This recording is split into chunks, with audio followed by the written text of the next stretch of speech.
E se a gente falasse de produto sem querer parecer inteligente o tempo inteiro? Meu nome é Vinícius Miguel, está começando mais um Produtariando e o vídeo de hoje é para falar sobre MVP. Mas não qual que é o melhor MVP, qual que é a melhor abordagem, coisa do tipo, mas sobre o conceito de MVP, de um produto mínimo viável, assim, tudo mais. Por que eu acho que essa discussão é bem interessante?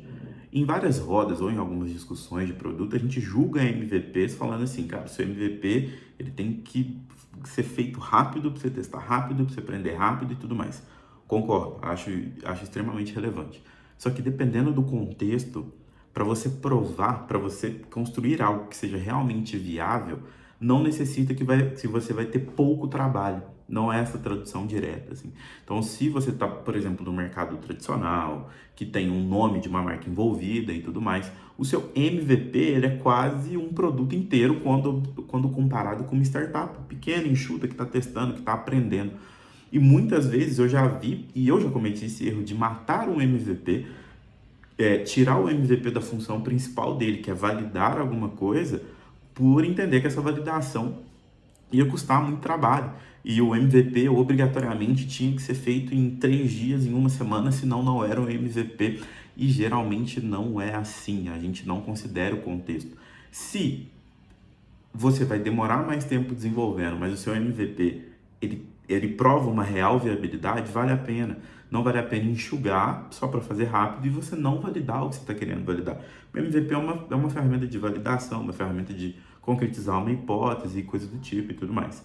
Então, esse é o ponto. Assim, acho que o foco do MVP, tem comigo que o foco do MVP é a viabilidade. Tem que ser viável, tem que validar alguma coisa, senão não vale de nada e tal. E por outro lado, a gente mudar a nossa perspectiva de qual que é o mínimo. E aqui mora um refinamento muito importante para nós de produto, que a gente peca primeiro na viabilidade, mas a gente também peca no mínimo, e o mínimo ele é dependente do que a gente está querendo validar. Se eu quero validar a intenção de usuários de pagarem por alguma coisa, cara, eu não preciso envolver nem desenvolvimento, uma lista de e-mails resolve, um template de e-mail resolve, eu mesmo posso fazer. E aí foi realmente o trabalho foi mínimo. Agora, se o que eu quero validar é um modelo de negócio, um fluxo novo, eu vou ter que exigir que o meu mínimo desse MVP exija desenvolvimento, que tenha as coisas mais pesadas e tudo mais. Então, é muito essa leitura de cenário e entender o contexto que você está inserido, sabe? E aí a gente começa a olhar para esse mínimo e grande parte da nossa função respeitando o que precisa ser validado, qual realmente é o mínimo que eu posso desenvolver.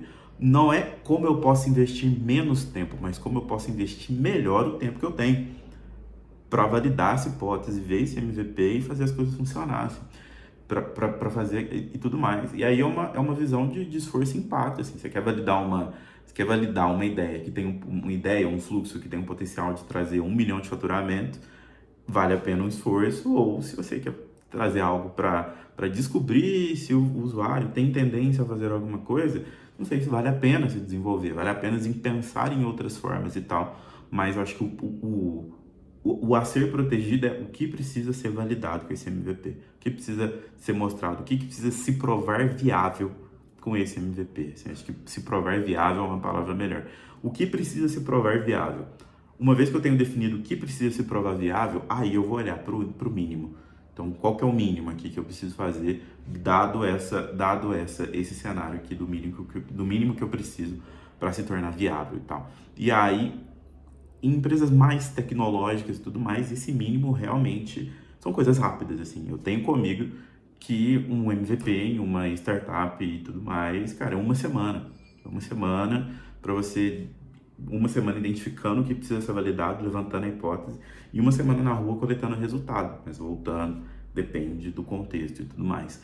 E quando a gente entra num período de comparação de MVPs, pode parecer, mas não é, que o seu time ou a sua estrutura e tudo mais demora muito mais para validar alguma coisa do que para mostrar que algo é viável do que um outro time, mas é diferente, as dinâmicas são diferentes, varia até de mercado e tal. Então, cara, no mercado de hospitais, fármacos e coisas do tipo, ou seguros e tudo mais, você tem que ter aprovações de órgãos governamentais para fazer várias coisas e tal.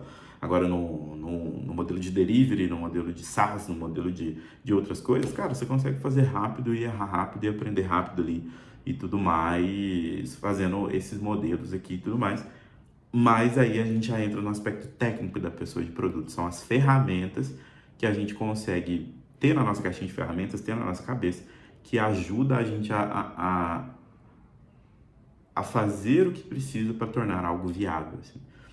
E essa é a minha visão sobre MVP, uns cuidados que eu tento tomar sobre o MVP.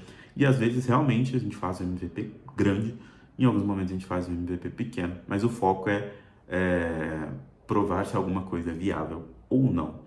Você compartilha dessa visão? O que você acha? Deixa aqui nos comentários, vamos criar essa discussão, que essa discussão é bem interessante quando a gente olha para a eficiência das ações e tudo mais. E obrigado por ter assistido até aqui. Te vejo no próximo vídeo. Abraço!